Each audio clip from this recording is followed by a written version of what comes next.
Hasil akhir timnas Indonesia versus Afghanistan. Kebobolan di menit-menit akhir. Timnas Indonesia takluk 0-1.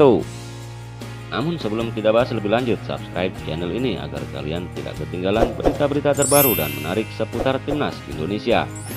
Kalau sudah, mari kita lanjut. Timnas Afghanistan tampil lebih menunggu pada awal babak pertama. Mereka membiarkan timnas Indonesia menguasai bola. Situasi itu mampu dimanfaatkan oleh timnas Indonesia. Anak asuh Sintayong berhasil menciptakan peluang pertama lewat sepakan kaki kiri Ricky Kambuaya pada menit kelima. Namun sepakan Ricky masih melebar di sisi kanan gawang Afghanistan. Pada menit ke-9, timnas Indonesia mendapat peluang emas lewat kerjasama antara Dedik Setiawan dan Witan Sulaiman. Berkat umpan terobosan Dedik, Witan Sulaiman mendapat situasi 1 lawan 1 dengan kiper lawan.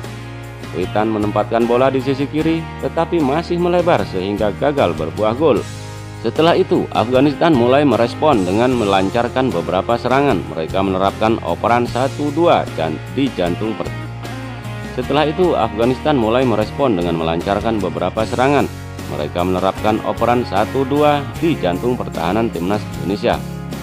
Akan tetapi, upaya tersebut juga belum mampu menghasilkan gol untuk Afghanistan. Barisan pertahanan timnas Indonesia tampil cukup solid. Pada menit ke-22, timnas Indonesia memperoleh peluang ketiga. Kali ini Dedik Setiawan yang menjadi aktor utama. Setelah itu, tidak ada peluang berarti yang mampu diciptakan oleh kedua tim. Babak pertama antara timnas Indonesia versus Afghanistan pun berakhir dengan skor 0-0. Pada babak kedua, timnas Indonesia langsung melancarkan inisiatif serangan. Evan Dimas dan kawan-kawan mencoba beberapa cara untuk menembus pertahanan Afghanistan. Namun mereka tak kunjung menciptakan peluang matang sehingga menit ke-60. Di sela-sela itu, bek timnas Indonesia Elkan Bagot sempat mengalami insiden. Kepala Elkan Bagot terbentur kaki salah satu pemain Afghanistan ketika ingin menyapu bola di dekat garis out. Namun wasit tidak memberi pelanggaran apapun terhadap pemain Afghanistan. Beruntung bagi timnas Indonesia, Elkan Bagot masih bisa berdiri dan melanjutkan pertandingan. Pada menit ke-62, pelatih Sintayong memasukkan 3 pemain sekaligus, yakni Irfan Jaya, Kadek Agung dan Ezra Walian. Mereka masuk menggantikan Egy Maulana, Evan Dimas dan Dedik Setiawan.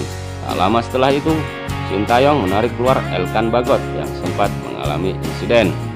Elkan didampingi tim medis saat meninggalkan lapangan. Dia kemudian digantikan oleh Victor Ibonevo. Masuknya sejumlah pemain membuat serangan timnas Indonesia terlihat lebih segar. Skuad Garuda pun mampu menciptakan peluang berbahaya yang lahir berkat aksi Ricky Kambuaya dan pemain pengganti Ezra Walian. Namun, kedua peluang itu belum mampu dikonversikan gol. Sepakan Ricky Kambuaya melambung di atas mistar gawang, sedangkan sepakan Ezra Walian mampu ditepis oleh kiper Afghanistan. Kala timnas Indonesia terus berupaya membuka keunggulan, Afghanistan justru mencuri momentum.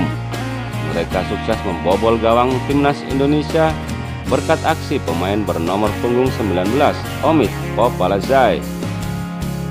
Omid membobol gawang Muhammad Riyandi setelah memanfaatkan asis Mustafa Hadid pada menit ke-85. Setelah itu, timnas Indonesia terus berupaya menyamakan kedudukan, namun setiap upaya yang dilakukan selalu bisa dihalau oleh para pemain Afghanistan. Skor 1-0 untuk keunggulan Afghanistan kemudian bertahan hingga laga usai.